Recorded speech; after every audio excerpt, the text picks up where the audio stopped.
Yeah. So I think on that note, we'll edit some of this out. Yeah. On that Yeah. note, let's begin. Yeah. So I think just so you know, I'm trying to get the rights or do this in such a way that the rights are doable. I'm rewriting Snoop Dogg's Gin and Juice to be Jim and Juice with the lyric rolling industry, rolling pre-roll, talking with Jim and Juice. I think that gets us, that changes enough where I think we can do it as satire and it's legal. That'll be the bumper for the podcast if we do go with the brand Jim and Juice. But yeah, there's a lot happening. I mean, and a lot happening fast. I'm sure you saw Cannabis Tech published the Swiss cones update. Are we recording already? Yeah, we're recording now. Oh man, look at that! That guy's like totally. Yeah. It's also the draft, the NFL draft. Yeah. Probably need to get a license for that too.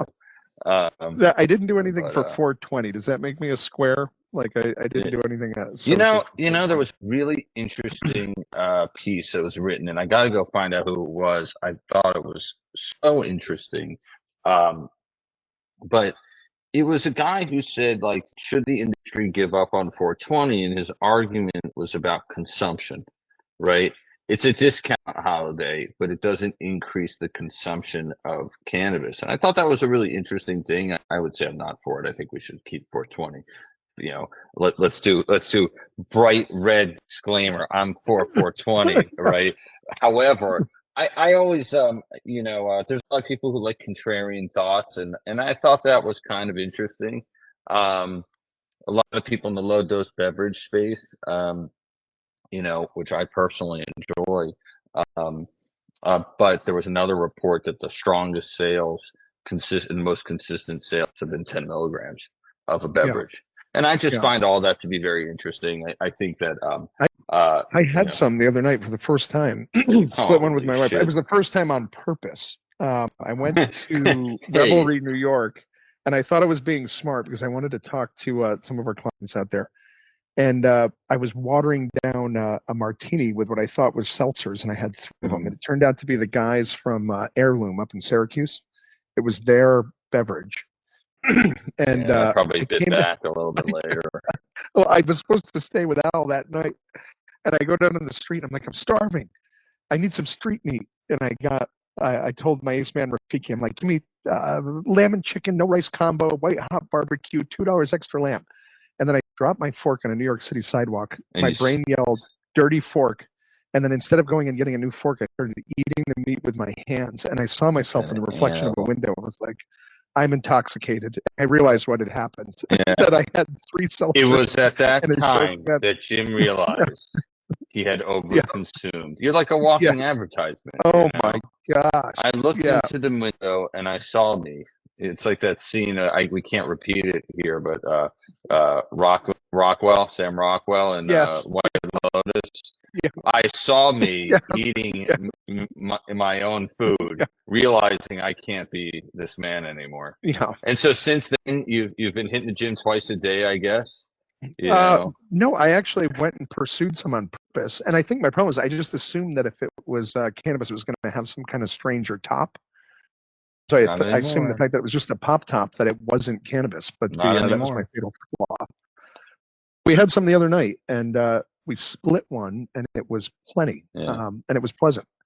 It's definitely an interesting way to get it. There's a few I really like. I tried Breeze for the first time this past weekend on 420. That was my 420 splurge. I tried Breeze. I liked it. I thought it was good. They're killing it, absolutely killing it. Hats off to a great company. And I like Can. I like their flavors. But I'm a low dose person. I really can't do the 10, 20, 30, 40, 50 milligrams. It just kills me. I also, here's the other reason I like the low dose. I like to have more than one. I like to have 2, maybe half of a third. Yeah. That's my thing. Yeah, I can't do one of anything. Especially if I'm watching a movie or something like that. Yeah. I think Same thing happened to me with spliff the other night. I got accused of misrepresenting the strength of the spliffs because I was telling people they were super weak, and it's designed so you could have a 20-pack. Relatively, And yes, they are. yeah, the experimenters got extremely high. It's definitely still a very active product, even though it's got the tobacco flavoring and you're high. You're not yeah. stoned. That's the way I look at it. Yeah. I like to be high, not stoned. Other than that, we got a lot happening. Sophia's here in the background. I don't know if you can see her. Wave. This is Grant. Hi.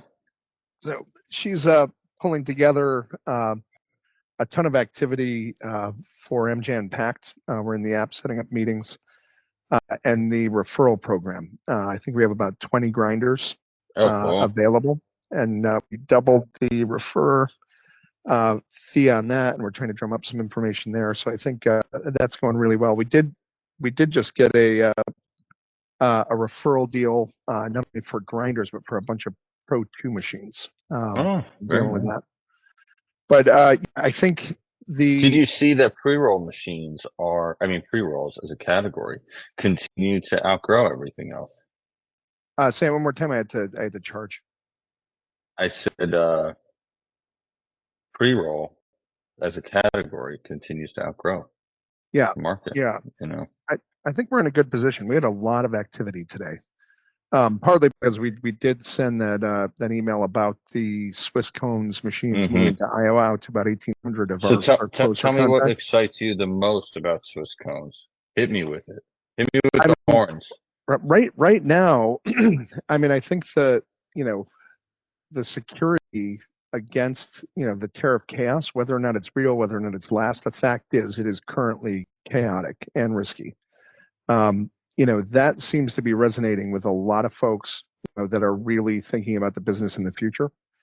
I think that combined with the idea of perfection with automation, the higher tolerances, the fact that it's assuredly going to run better with automation, whether it's our machines or others. I think those are all really compelling before we even get to price and the potentials to have a huge impact there. But believe it or not, I think the idea of the customizations, not only with ceramic tips, but with banding like cigars, and the ability to not only customize the crutch, but engrave the crutch and engrave the cone. We've gotten a lot of feedback from really, I would say, brand savvy type owners, where they're thinking about it on a level, like, just as an example, one guy doesn't brand his crutch because he doesn't want to see stomped, dirty crutches outside of a nightclub with his brand on it. Just doesn't ever want to be in that position. Where if the brand is on the smokable part of the cone, not only is it impossible to counterfeit, not only is it more artistic, not only is it a huge amount more real estate for the customization, but you don't have. So it's been interesting to hear some of that feedback. Folks are thinking about these things on that level. I think the demos in May in person, I think we're going to have to pick and choose a little bit. Some folks just based on interest, the really squeaky wheels, but then I think we're going to have more folks coming in for demos than we're going to be able to accommodate. It's going to be a busy demo season. Yeah, I agree. So you're coming to MJUnpacked? Are you coming for the party or the next night? I am coming Wednesday. All right. Yeah. I should be there Thursday, and then I can come back Friday if you want me to.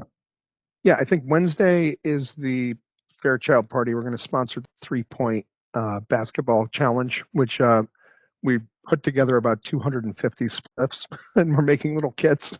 I don't know if it'll be a prize or it'll be a participation trophy for everybody who tries.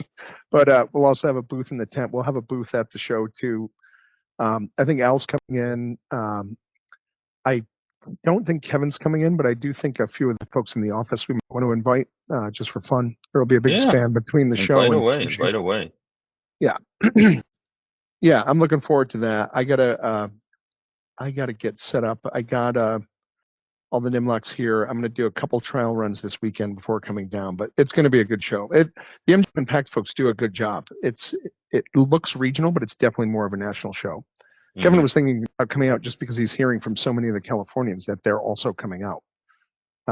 So they've done a really good job of bringing in a good crowd to these events. Right.